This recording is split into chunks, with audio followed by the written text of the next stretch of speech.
Non IT నుంచి ఐటీకి అసలు షిఫ్ట్ అవ్వగలనా? సో ఇప్పుడు ఐటీకి షిఫ్ట్ అవ్వాలి అంటే ఇక్కడ చాలా ఇంపార్టెంట్ వాళ్ళ మైండ్ సెట్. వాళ్ళ జెన్ఏఐ డెవలప్మెంట్ కానీ, డేటా సైన్స్ కానీ, మెషిన్ లెర్నింగ్ కానీ, డీప్ లెర్నింగ్ కానీ, డెవసెకాప్స్ కానీ, ఇలా చాలా ఆప్షన్స్ నేర్చుకోవచ్చు వాళ్ళు. నాన్ ఐటీలో తక్కువ శాలరీకి స్ట్రగుల్ అవుతూ చేసే కంటే కూడా ఐటీలోకి షిఫ్ట్ అయ్యి ఫ్యూచర్లో సస్టైనబుల్ అయ్యేటటువంటి కోర్సెస్, ఇప్పుడు సైబర్ సెక్యూరిటీ లాంటివి నేర్చుకోగలిగితే వాళ్ళకి ఖచ్చితంగా ప్యాకేజెస్ ఇంక్రీజ్ అవుతాయి, ఫ్యూచర్ కూడా బాగుంటుంది. క్వాలిటీ థాట్లో కూడా చాలా మంది స్టూడెంట్స్ వాళ్ళకి మెంటర్షిప్ మీరు ఒక మంచి రియల్ టైం మెంటర్ అసిస్టెన్స్ తీసుకుంటే నాన్ ఐటీలో నుంచి ఐటీకి షిఫ్ట్ అవ్వడం అనేది ఈజీ అనండి. Welcome to I dream. నా పేరు Lumbini. Non IT to IT shift అవ్వాలనుకుంటున్నారా?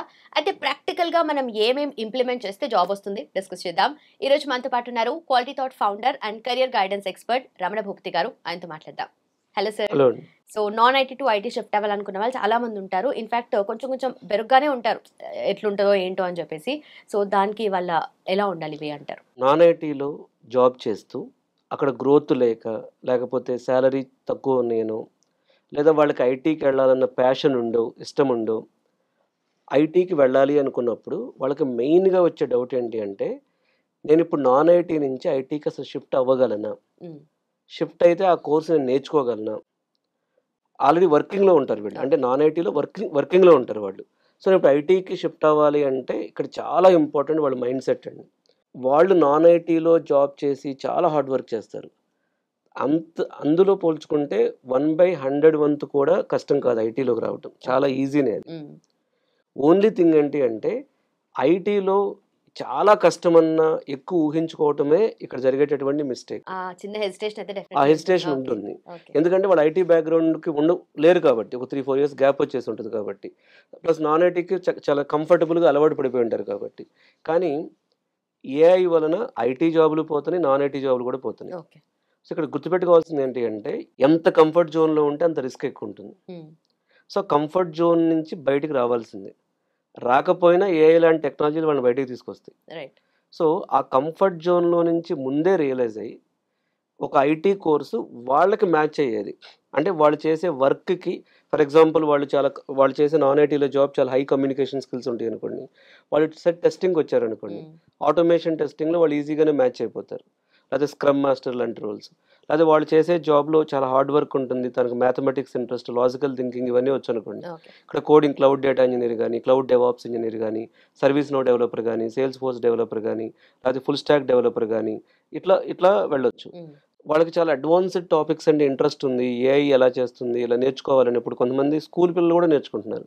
So ఆ ఇంట్రెస్ట్ ఉందనుకోండి, వాళ్ళకి జెన్ఏఐ డెవలప్మెంట్ కానీ, డేటా సైన్స్ కానీ, మెషిన్ లెర్నింగ్ కానీ, డీప్ లెర్నింగ్ కానీ, లేకపోతే డెవసెకాప్స్ కానీ, ఇలా చాలా ఆప్షన్స్ నేర్చుకోవచ్చు వాళ్ళు.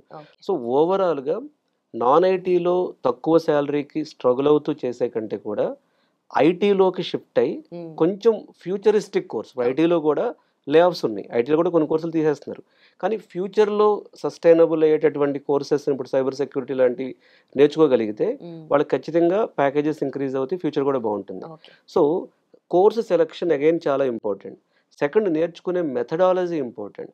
అంటే చాలా వరకు ఏం చేస్తారంటే ఆన్లైన్లో నేర్చుకోవటం, యూట్యూబ్ వీడియోస్. నేనేమంటానంటే ఒక 3 months, అంటే ఒక 3 months daily 2 hours, morning 7 to 9 లేదా మార్నింగ్ 7 to 8:30 ఇట్లా ఒక టైం పెట్టుకుని, ఆ టైంలో డైలీ ఆఫ్లైన్కి వచ్చి ఒక రియల్ టైంలో వర్క్ చేసే ట్రైనర్తో ఇంటరాక్ట్ అవుతూ, అంటే ట్రైనర్ అనే కంటే కూడా ఒక మెంటార్ని పెట్టుకుని, ఆ మెంటార్ హెల్ప్తో అసలు తన ప్రాజెక్ట్స్ ఎలా చేయాలి, రెజ్యూమ్ ఎలా ప్రిపేర్ చేసుకోవాలి, ఏ టాపిక్స్ ఇంటర్వ్యూలో అడుగుతారు, ఏ టాపిక్స్ రేపు జాబ్ వచ్చాక ఎక్కువగా ఫోకస్ చేయాల్సి ఉంటుంది, వాళ్ళు 3+ ఏదో ఎక్స్పీరియన్స్ మీద వెళ్తే ఏ టాపిక్స్ మీద వాళ్ళు నేర్చుకోవాలి, ఒక మంచి రియల్ టైం మెంటార్ అసిస్టెన్స్ తీసుకుంటే నాన్ ఐటీలో నుంచి ఐటీకి షిఫ్ట్ అవ్వడం అనేది ఈజీ అనండి. ఇప్పుడు ఐటీ జాబ్కి ఏం కావాలి? టెక్నికల్ స్కిల్స్ కావాలి, కమ్యూనికేషన్ స్కిల్స్ కావాలి. వీళ్ళు ఆల్రెడీ నాన్ ఐటీలో వర్క్ చేస్తున్నారంటే కమ్యూనికేషన్ స్కిల్స్ ఉంటాయి, ఈమెయిల్ రైటింగ్ కానీ, బిజినెస్ ఇంగ్లీష్ కానీ, ఇవన్నీ ఉంటాయి వాళ్ళకి. ఓన్లీ వాళ్ళు తెలియాల్సింది ఏంటి? Only technical skills. So technical skills అనేవి చాలా టూల్స్ ఉంటాయండి. ఇప్పుడు ఐటీలో కూడా అన్ని కష్టంగా ఉండవు, చాలా టూల్స్ ఉంటాయి, ఫ్రేమ్ వర్క్స్ ఉంటాయి. అంతవరకు నేర్చుకుంటే వాళ్ళు సక్సెస్ అయిపోతారు. నాన్ ఐటీలో జాబ్ చేస్తూ ఐటీలోకి వెళ్ళాలి అనుకుంటే, సో నేను చెప్పిన ఈ 2 ఈజీ కోర్స్ తీసుకోవటం, ఒక ప్లాన్ ప్రకారం నేర్చుకోవటం, రియల్ టైం మెంటార్ని అసైన్ చేసుకోవటం, ముందు కాన్ఫిడెంట్గా ఉండటం ఇలాంటివి కానీ ఫాలో అవ్వగలిగితే చాలా ఈజీగానే ఉంటుంది. Okay. And also I think Quality థాట్లో కూడా చాలా మంది స్టూడెంట్స్ బీటెక్ చదువుతున్న వాళ్ళు, ఫైనల్ ఇయర్లో ఉన్న వాళ్ళు, బీటెక్ అయిపోయినాక గ్యాప్ వచ్చిన వాళ్ళు కూడా ఉన్నారు, మీ కోర్సెస్ చేస్తున్న వాళ్ళు. దాంతోపాటు non IT to IT shift అవ్వాలనుకున్న వాళ్ళు చాలా మంది ఉంటారు కదా. అవునండి. సో వాళ్ళకి మెంటర్షిప్ మీరు quality non IT to IT 2010 మేము స్టార్ట్ చేసినప్పటి నుంచి మీకు చాలా అప్పట్లో ఈ జిఐఎస్ మ్యాపింగ్ అని ఉండేది. దానిలో తక్కువ శాలరీస్ ఇచ్చేవాళ్ళు, క్యాడ్ క్యామ్ అని చెప్పి, లేకపోతే గూగుల్ మ్యాప్స్లో వర్క్ చేసేవాళ్ళు, వీళ్ళందరూ కూడా ఐటీకి షిఫ్ట్ అయ్యేవాళ్ళు. తర్వాత ఒక టైంలో చాలా మంది లెక్చరర్స్, టీచర్స్ తక్కువ శాలరీస్ ఇస్తున్నారు మాకు అని చెప్పి, ఇప్పుడు ఎస్పెషల్లీ కోవిడ్ టైంలో చూస్తే చాలా మంది లెక్చరర్స్ ఐటీలోకి షిఫ్ట్ అయ్యారు. సో నాన్ ఐటీలో వర్క్ చేస్తూ ఐటీలోకి షిఫ్ట్ అవ్వడం అనేది చాలా ఈజీ. కెరీర్ గ్యాప్ అతను ఐటీలోకి రావడం కంటే నాన్ ఐటీ అతను చాలా ఈజీగా రావచ్చు. అది చేస్తూ ఇది మేనేజ్ చేసుకుని కొంచెం కోర్స్ నేర్చేసుకుంటే సరిపోతుంది. Right sir, thank you so much. చూసారు కదా, non IT to IT shift అవ్వడం అనేది అసలు ఐటీ జాబ్ కొట్టాలన్న ప్యాషన్ ఉన్న వాళ్ళకి అస్సలు హెజిటేషనే అవసరం లేదు. ఎలాంటి కోర్సెస్ చేయాలి ఏంటి అనేది గైడెన్స్ కూడా ఇస్తారు quality థాట్లో.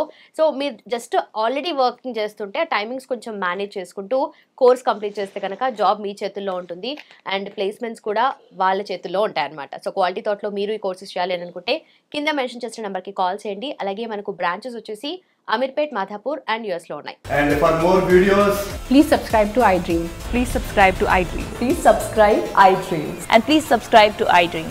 For more videos, subscribe to iDream. please like, share and subscribe to the channel. Congratulations, iDream. Subscribe to iDream. Subscribe to iDream. So subscribe to iDream Media.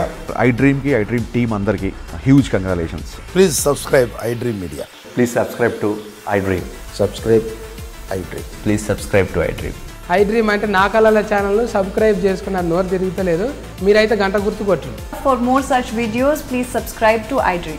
Subscribe to iDream. Please subscribe to iDream. Please subscribe iDream Media. Please do subscribe to iDream. Please subscribe to iDream Media. For best entertainment and information, please subscribe iDream. And don't forget to subscribe to iDream.